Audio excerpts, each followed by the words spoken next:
So, where do we see this continual rebellion against God's boundaries in our world today?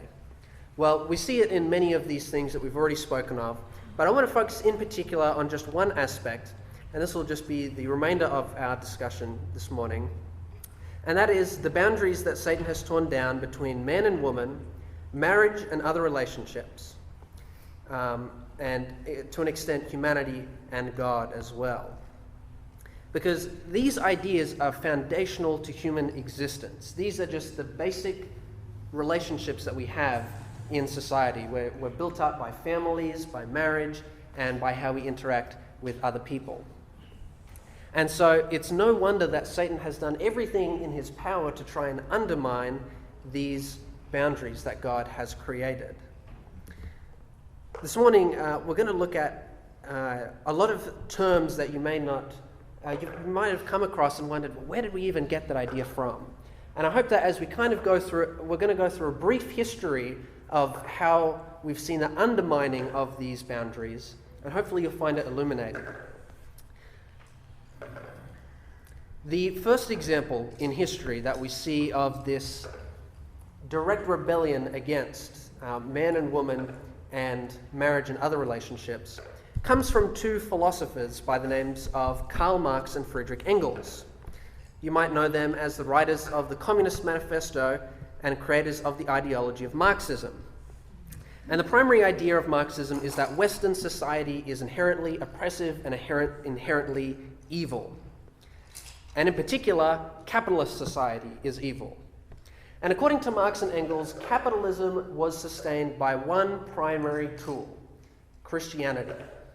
To them, they believed that Christian values undergirded all of society. But they also viewed that society is inherently evil. So to them, in order for people to be free and liberated, one had to completely undermine the values of Western or Christian society and replace them with what he wanted, a new communist government. In particular, he despised the value of the nuclear family. He believed it oppressed women who stayed home to take care of children, denying them the privilege to enter into the workforce. He also believed that the family unit contributed to capitalism, and therefore Christianity and the nuclear family had to be destroyed. The first example we see of this theory being practiced is under a lady called ALEXANDRA KOLLONTAI. Alexandra Kollontai was the leader of the women's movement in the Russian Revolution of 1917, which was a communist overthrow of the Russian monarchy and was built upon the ideas of Marx and Engels. Kollontai believed that she helped legalize no-fault divorce, legalized homosexuality, and abortion. Women were compelled to work in production while the state education systems cared for their children, supposedly liberating them from working for their family, but were then compelled to work for a business in a factory. Kollontai also promoted free love and encouraged teenagers to engage in sexual activity. And we see that this was repeated wherever a communist regime took power, particularly in the 20th century. Because it was built on the idea that Western Christian society was evil, all Christian values were overthrown and were replaced with these ideas counter to the boundaries that God had created. Then we come to a different area, that of psychoanalysis. And many of you will be familiar with who is labeled as the father of psychoanalysis. He is the famous face of this area. A man by the name of Sigmund Freud. And his theories continued what can only be described as the continued sexualization of Western culture. I should also say, I forgot to mention at the beginning of this history segment that we're going through, as we progressively go through this, the things that we come across will become increasingly disturbing, needlessly to say. So it was Freud's belief that infants and children were sexually active and expressed what he called polymorphous perversity, which meant that infants would seek out sexual gratification outside of socially acceptable boundaries. Thus, he determined that heterosexuality was only natural because people were socialized into it, and that naturally everyone was born to be what he described as sexually perverse. And he said that only through the expression of this perversity could someone be truly liberated and free. Very interesting choice of language. You're being held back. These boundaries are restrictive.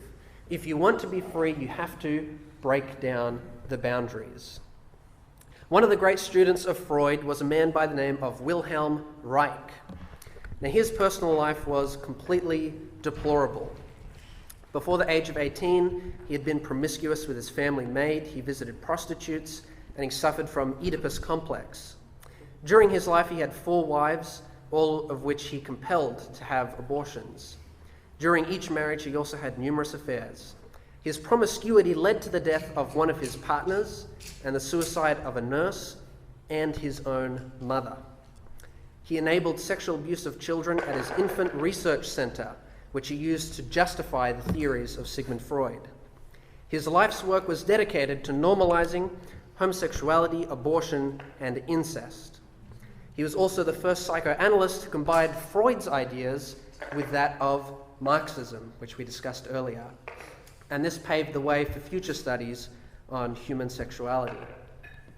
Herbert Marcuse is another man who did the exact same thing as Reich, trying to find a way to bring together the ideas of Sigmund Freud, this idea that everyone is naturally perverse, and the ideas of Marxism.